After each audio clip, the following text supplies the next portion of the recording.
Friends, మీకు అక్కడ white కలర్తో సబ్స్క్రైబ్ అని కనబడుతుంది కదా, దాన్ని సబ్స్క్రైబ్ చేయండి. సబ్స్క్రైబ్ చేసిన తర్వాత బెల్ కాడ ఆల్ అని ప్రెస్ చేయండి. నా అన్ని నోటిఫికేషన్స్ అనేది డైరెక్ట్గా మీకు నోటిఫికేషన్స్ ద్వారా మీ ఫోన్కి డైరెక్ట్గా వస్తాయి.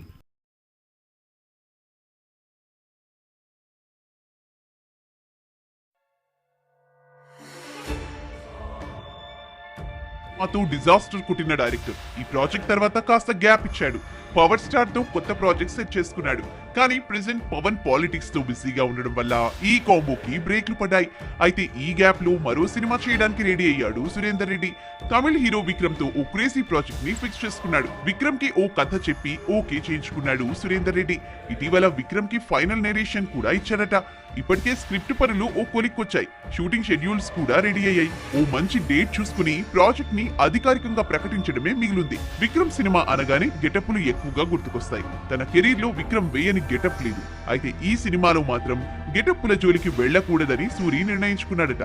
తంగలాన్ రిలీజ్ అయిన తర్వాత ఈ సినిమా సెట్స్ పైకి నిన్న కార్తీ ఇప్పుడు రూట్ మార్చాడు. సాలిడ్ హిట్ కోసం సీక్వెల్స్ బాట పడుతున్నాడు. లోకేష్ కనగరాజ్ తో ఖైదీ చేసి హిట్ కొట్టిన తను ఇప్పుడు ఖైదీ 2 చేసేందుకు గ్రీన్ సిగ్నల్ ఇచ్చాడు. ఇప్పటికే కథా కహాన్ని రెడీ చేసిన లోకేష్ రజనీ ప్రాజెక్ట్ కంప్లీట్ అయిన వెంటనే ఖైదీ 2 స్టార్ట్ చేసేలా పక్కా ప్లాన్ రెడీ చేశాడు. అన్ని అనుకున్నట్లు జరిగితే వచ్చే ఏడాది స్టార్టింగ్ లో ఈ సినిమా పట్టాలెక్కే ఛాన్స్ ఉంది. ఖైదీ 2 తో పాటు మరో సినిమాకి సీక్వెల్ చేసేందుకు కార్తీ రెడీ అవుతున్నాడు. 5 ఏళ్ల క్రితం హే వినోద్ తెరకెక్కించిన ఖాకీ హిట్ అయింది. విమర్శకుల ప్రశంసలు అందుకుంది. కమర్షియల్ గా ప్రాఫిట్స్ అందుకుంది.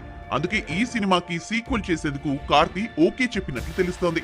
ఈ సినిమా ఈ ఏడాది సెకండ్ హాఫ్ లో సెట్స్ పైకి వెళ్లే ఛాన్స్ కనిపిస్తోంది. మరి ఇదే జరిగితే ఒకేసారి 2 సీక్వెల్స్ చేస్తున్న హీరోగా కార్తీ అరుదైన రికార్డ్ సొంతం చేసుకునే ఛాన్స్ ఉంది. మరి ఈ సీక్వెల్స్ ప్రయోగం కార్తీ కెరీర్ ని ఎంతవరకు బౌన్స్ బ్యాక్ చేస్తుందో చూడాలి.